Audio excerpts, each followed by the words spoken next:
Javën e kaluar pat një debat, një idiot i fllihur e fyti pejgamberin ton sallallahu alaihi wasallam. Dhe i thoj ke pedofil, edhe fjalët në dita si s'du t'i përmend. Sallallahu alaihi wasallam. Një emision dikon në Kosovë nuk po duas me va përmend as emrat. Jo që s'po duhet mi reklamu.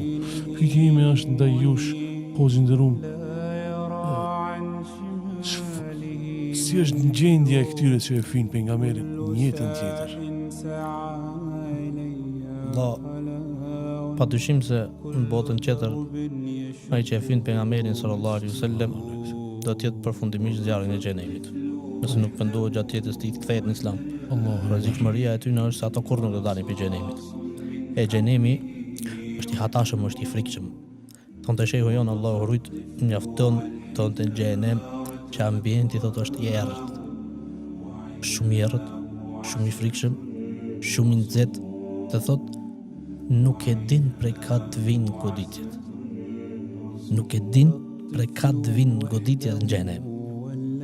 Shkak se Allahu azza wa jall xhenemin e ka bë enkas për këto njerëz, të cilët do dalin dhe mohojnë Allahun azza wa jall, do dalin dhe ofendojnë pejgamberin sallallahu alaihi wasallam, dhe këto do të kenë dëshkim jo vetëm xhenem, por në momentet e vdekjes. Zakonisht, subhanallahu, zakonisht këto njerëz që fynë, Allahu azza wa jall i përfundon jetën me një vdekje tragjike. Ke pa plot shembull. Pa i potencu filon, keni pas se vdekja e tyre është tragjike. Mirë po, ajo që është më e keqja dhe që më shumë uaqon Allahu azza wa jall që ti mundon ata, është në familjet e tyre u udhëzon. O fëmit, o nipnët, o grujën dikujt. Në thonë, çon Allahu azza wa jall Islamin në mrena, që vazhdimisht ta mundoje në zemrën e tij. Këtë dritë, këtë Islam, që ky pejgamberi jon sallallahu alaihi wasallam, që edhe jo muslimanët kur kanë shkruajt libra për humanizmin, për njeriu më të mirë, që ka njoft toka, më të drejtin që ka njoft toka, e kanë mendu numër 1 Muhammedin sallallahu alaihi wasallam. Pa besimtarët, flasim për besimtarët. Flasim për pa besimtarët, e kanë mendu numër 1. Ai mlefi i urrëties i tij, ajo është një kundër replik për ta, një kundër përgjigje për ta. Nuk e dëmton Islam. Nuk i dëmton musliman. Pa dyshim muslimanët nervozohen, i dhrohet se është për imanit, besimit, duhesh me udhënu për pejgamberin sallallahu alaihi wasallam, duhesh me dalë mbrojtje pejgamberit sallallahu alaihi wasallam, duhet me u caktu njerëz kompetent që din me e repliku ata me argument. Nëse është për njerëzve që vlen me marr me ta, a nëse nuk është thjesht diku një ndyrësirë që ka dalë ndyrësirë e TikTokut. Një ndyrësirë e TikTokut. Fakti për fat keq që këto rrjetet sociale domethënë i bëjnë disa njerëz u hapin hapësirë çdo kujt tash me fol, e shpalosë çdikujt, e shpalosë çdo kush nëpër këto rrjete sociale. Faktikisht tash edhe për fat keq edhe mediumet janë bo njerëz të cilët i thirrin, ose emisione të cilat i thirrin këto njerëz, u hapin hapësirë çdo kujt me fol.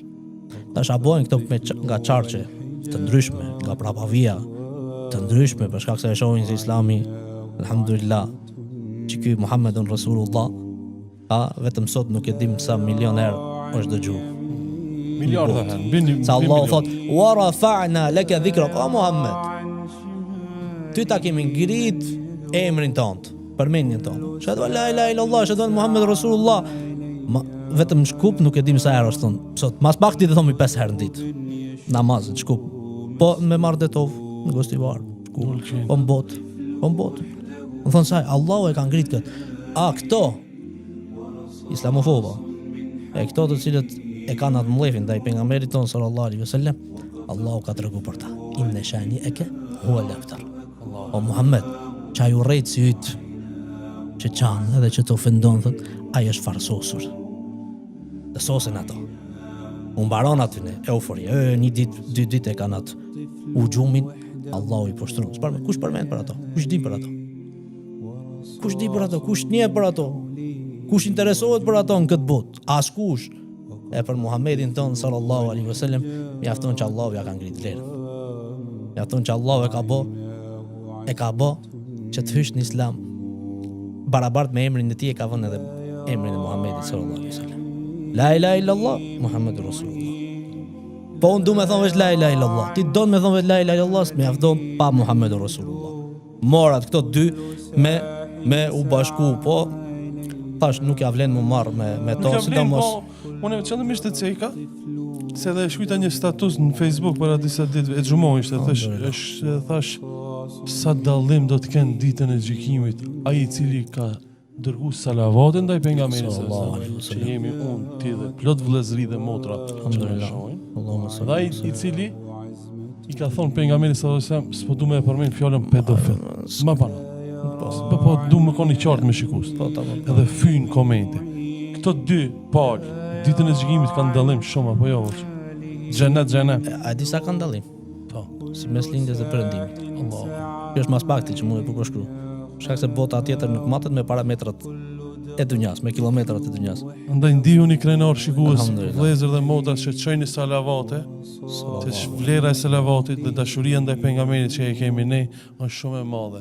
E fllitësira që ai personi i cili kemi në emision ka mu farsosaj, ndërsa ne djegësit e pejgamberit sallallahu alajhi wasallam gjithmonë do të jemi fitimtar, edhe në këtë dynjë edhe në ahiret.